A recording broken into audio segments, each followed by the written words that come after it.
little unboxing that I've been wanting to check out this brand Unmarked for quite a while. I've been, following them on social media, watching what they do. They've got a really cool product offerings. They use a lot of interesting leathers. They're made in León, Mexico, like the boot capital of Mexico, and arguably it is definitely one of the boot capitals of the world. But a lot of people think it's the best place to have boots made when you want to balance durability, high quality materials, and price. Mexico's starting to become like the go-to spot for a lot of brands for manufacturing. So if we look at their website real quick, just kind of give you an understanding of who they are. So Hugo Frank, born in, Querétaro? I don't know. Born in that place, raised in León, Mexico, comes from a Chinese-Mexican family. Wow. Unmarked was created with a single goal in mind: to craft contemporary shoes that embody the importance of heritage and leave a lasting impression. That's a better way of describing what I was trying to say. Hugo found the answer in his past. He mastered the art of making shoes like the 1869 invention of Charles Goodyear, infused with the passion and heritage of Mexican shoemaking. For 10 years, he's been perfecting the process, adding new materials, combining techniques, resulting in pairs that resemble their predecessors and make people rethink heritage. That's what I'm talking about. If you've watched this channel, you know I love like combining things, mixing stuff up, taking the traditional and flipping it around, putting it on its head, adding some modern elements. I like when people do new stuff. So when it comes to like a brand whose whole focus is like, we're taking heritage, but we're trying to contemporize it. We're trying to make it more fashionable, better looking, while still maintaining those heritage attributes. That's what I'm all about that. I love it. Why does nobody sell colorful leather laces? I don't know either. That's why we tracked down the suppliers of the lace makers of some of the highest quality, most durable boots in the entire world. I was like, hey, what if you made some color laces for us? I want to customize my boots. One of my favorite things about boots and shoes is not just protecting your investment with some kilties, some insoles, and some laces, but it's fun to customize them. The leather laces add a little flair, add a little customization. It's the same concept of like wearing a boot, developing that unique patina. Same thing, adding some kilties in, some laces. But like I said, it does protect your investment, because if you've had a pair of high quality boots and put some like cotton laces through, that cotton will slowly abrade and wear down that brass eyelet. And that's why in these work boots, you see almost exclusively leather laces, but they all look exactly the same. So that's why we released our rose Anvil laces, because they're trimmable. Leather's better for laces anyways, because it has a little bit of stretch. It breaks in over time. They flex as you move rather than being super tight throughout the day. They don't melt if you're welding or around fires, and they just look cooler. So check out our rose Anvil leather laces below and protect your investment. Add a little character, a little pop of color, a little personalization to your boots. And thank you guys for supporting all these rose Anvil boot and shoe accessories. It's a big part of what makes all this possible. So thank you guys. Check them out below. They've got an entire article about León being the shoe capital. León, Mexico is the 5th largest city located in Mexico, known as the global shoe capital. Early history, all established in 1576 by the conquistadors. Since 1645, the art of shoemaking has seamlessly fused to the local industry. So yeah, they've been making shoes down there for hundreds of years, basically since the Spanish went down there and wrecked everything. I don't really know Mexican history, but I'm assuming that's what happened. They've been making it for hundreds and hundreds of years. Pretty cool. Let's check out their social following. How many social followers they have? It's a nice indicator of rough size, 17K. So still pretty small. Yeah, that's what I'm talking about. Like they're modernizing, making like cowboy boots out of some pretty cool materials. I like what Unmarked does.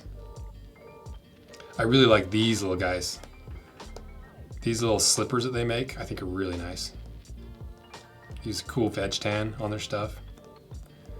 Right up my alley. I love it. That's why I've been a fan of them for forever. So, let's do the unboxing. Let's get to it. What knife are we doing today? This Blade HQ exclusive. I should look up what they're called, but it's just the donut knife to me. They said people really like these, and so they shipped me another one to show you guys, because they're pretty cool. Just same thing, like infusing like wacky stuff into like a knife is always fun. I like that kind of stuff. So if you want this knife, check them out. The link's in my description. Shout out to Blade HQ for sending me some cool knives. Let's see what Unmarked's got for us. And if you want to see it cut in half, let me know, because this is kind of the feeder pool for potential videos. They might come out 3 years from now. They might come out 3 days after we post this video. It might not ever come out. It just depends on the reception, what I find interesting, if I find a cool angle. And so if you want to see something that we're showing on Rose Anvil 2 on the main channel, cut in half, go through the whole thing, all the analysis of all the materials, everything like that, support these videos that you want to see on the main channel, because that's how I decide. And if I find something interesting. Sometimes I'll unbox stuff, I'm like, I cannot find anything interesting about this boot, even though I love it, so I can't make a video on it. There's no story there. Anyway. Ooh. That is pretty cool leather. Like some bison. Oh my gosh. I love these soles. I love these little Dr. Sole half soles. Super grips. I've never seen this top lift though. It's a nice thick rubber top lift. So that's that thing that a lot of people complain about, including me, when I get a boot and it's got like a 5 millimeters of top lift in the heel. I'm like, that's not gonna cut it for very long. This is a nice thick top lift. Neolite. One layer of leather in the heel. Full leather midsole, I'm pretty sure. Goodyear welted, I'm also pretty sure. Wow, pretty boots.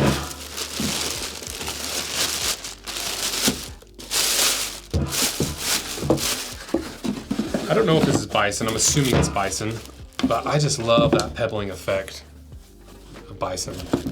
You know, I don't think this is a shrunken bison, this is probably just like a regular bison. I was actually just talking to Fritz Seidel about this today, the difference between a shrunken bison versus just like a unshrunken bison. And to me, this kind of seems like that's what he was describing, because when it's in the wet blue form, that's when they shrink the bison to give it this heavily pebbled look and its like stretchiness and malleability, versus just if you treat bison like any other leather where you stretch it out as you dry it, or various other ways of tanning leather and processing it, it pulls out some of those pebbles. So you still get the pebbled look, but you don't have those big crevices in there that give you all that flex, but also at the same time allow it to overstretch to some degree. That's pretty cool. I like that. I also like this like heel shape. I like this heel counter. There's a few brands that do this shape. I really like it. I think it's just really clean. I just love it. I just think it looks nice. Cool. Let's figure out what these boots are. Let's go to their website again. Found them. So they're sold out. That's why I couldn't find them. Because this is the all-purpose boots bison antique black, or something that's close to it. You know, this is more of a brown than it is black. So, but it's the same boot, just different leathers, and I believe it's bison. So they say exquisitely designed, these boots blend timeless minimalism and aesthetic versatility, harkening back to a traditional milkman boot. What traditional milkman boots? All-purpose boots complement any outfit, whether for work or an evening out. Crafted from vegetable tan bison leather. Hell yeah. These boots will only become more beautiful over time. Our ready-to-ship collection, etc., etc. Upper, veg tan bison. Lining, super soft calfskin. Footbed, veg tan cork cushioning. Insole, veg tan. Midsole, veg tan. Laces, wax cotton. Outsole, Dr. Sole, and construction Goodyear welt. Sounds pretty freaking good. How much is it? That's the real question. Okay, here it is. $430. So not a bad price, actually. You know, kind of what we were talking about. Like, that's right in that like Truman, you know, sub Pacific Northwest and like ultra high-end boots, but above like the Red Wings and the Wolverines. It's in that zone where there's not a lot of brands that are capitalizing on that. I'm surprised there's not more brands. Truman, to me, kind of owns that category. I think they do a really good job of offering a lot of options, and a lot of people love them for their price range. $450 is to me, just from looking at the outside, we haven't cut it in half. This looks like a pretty awesome deal. You know, it's made in Mexico, which there's nothing wrong with that in my opinion, but it is a little more affordable to have boots made down there rather than the US. That's why you bring it up. Yeah, that's pretty cool. I like this boot. $430. You know, it's the difference of spending like an extra $80 on this or a pair of Red Wings. Red Wings made in the U.S. don't have nearly the amount of quality and they don't have nearly the amount of materials and layers and quality of materials and construction techniques as these do. But they're also $80 more, and they're made in Mexico. But that's why I'm like, dang, it's a pretty good deal, because these are built like those ultra high-end boots. They're built more like the Pacific Northwest, more like the John Lofgrens, like the Vibergs, like those high-end, more dress inspired. Even some of the Indonesian brands. And if I'm being honest, before I record this, I honestly thought Unmarked was an Indonesian brand this whole time. Not Indonesia, Mexico. That just goes to show you, like, you can get good stuff made anywhere. And it's that whole thing that we talk about over and over and over. It's like, not everything made in China is terrible. They make plenty of good stuff there. Grantstone kills it. There's another brand I can't think of off the top of my head that kills it in the footwear world by having stuff made in China. But then you go to Walmart, you go to Amazon, and all the most terrible stuff is made in China. So they get that stigma. And so, you know, this is kind of the fun part of rounding out more and more brands. The more we do this, the bigger the picture is of this whole thing of cutting boots and shoes in half, understanding the entire boot market. It's starting to fill in some of those gaps and some of those holes in the understanding of, even down to like the difference in quality in the individual countries, and kind of bucking some of those stigmas from certain countries, especially like Mexico. And it's cool to do, it's fun. So if you want to see these cut in half, let me know, because I want to see what's inside of these. But if this video flops or there's no interest in it, I probably won't do it. And that's the fun of Rose Anvil too. Get to geek out about it, see some cool stuff. No commitment on my end. If I don't find it interesting, I don't have to do it. If there's no interest in it, generally I won't do it. And sometimes, even if there is no interest, I'll still do it, because if I find it interesting, that's all that matters to me, for the most part. So, cool. If you want a pair of Unmarked, check them out via links in my description. They've got some really cool stuff, because let me just show you some of my favorites. I know you probably don't care that much, but I have liked this brand for a long time, even though I wasn't fully aware that they were made in Mexico. I like the little laced toe Archie. I really like the DB Hunter. You know, it's a little wedge sole, like a 7-8 inch boot. I really like, where is that little guy? I love their little veg tan sneakers, $230.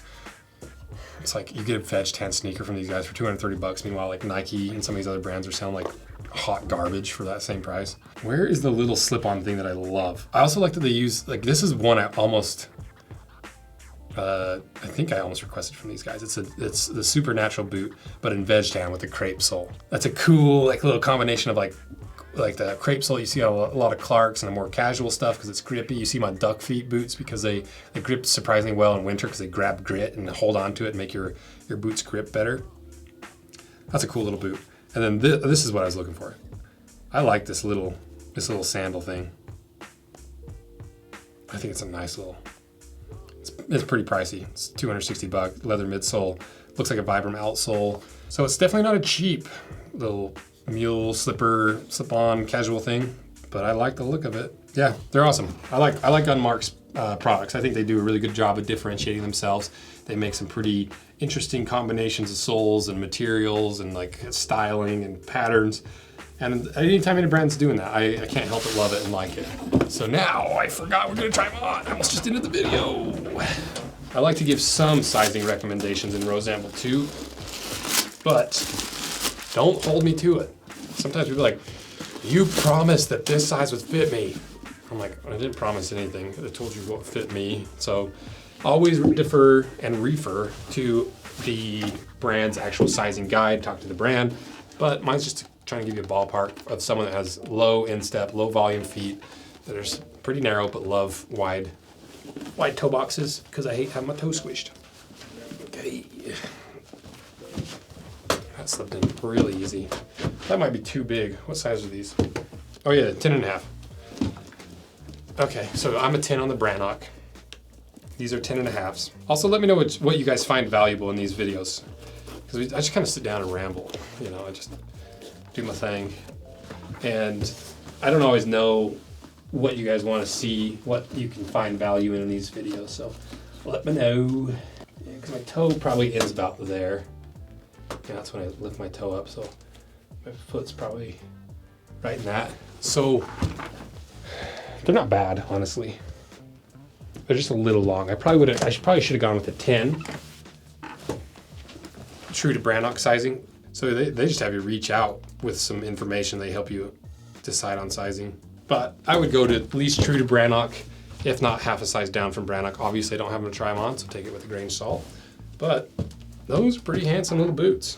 I like the chunkiness of them. Let me know if you want to see these on the main channel. Let me know what other boots you want to see from Unmarked and other brands like this that are a little bit smaller, a little bit less known, but are making some really cool stuff to break into the market because they're forced to try Oh, Toasty's coming in for a little hello. Come here. People want to see you. You are in luck, y'all. The boy has returned. That's what you get for sticking around 22 minutes, 20 minutes. A little cameo from the sweetest boy in the whole wide world who sleeps on the server all day, every day, and then rotates laps. Not like laps around a pool, not laps around running circle, what do they call it, track and field lap. He just gets on all the employees' laps and just chills all day until someone gets sick of him. Then he just goes to the next employee's lap. Isn't that right, little guy? So, yeah, if you want to see these cut in half, let me know. Support this video if you want to see it. And check out Unmarked via the links in my description if you want a pair. Check out, I've recorded a lot today, so whatever I talked about in this video that I'm forgetting about, we'll put links to that below. Check out our handmade leather goods. That is the only way we can afford to pay this, pay Toaster his consultation fee and his appearance fee. And thanks for supporting our collaborations and the brands that support us, and for just pushing those little subscribe buttons, those like buttons, because just those little free clicks do more than you can imagine. And so if there's anything you do, just give us those free clicks. So thank you guys, and thank you, Toasty Beans. See ya. You're famous. Do you understand that you're famous? Everyone loves you. You don't get it, do you?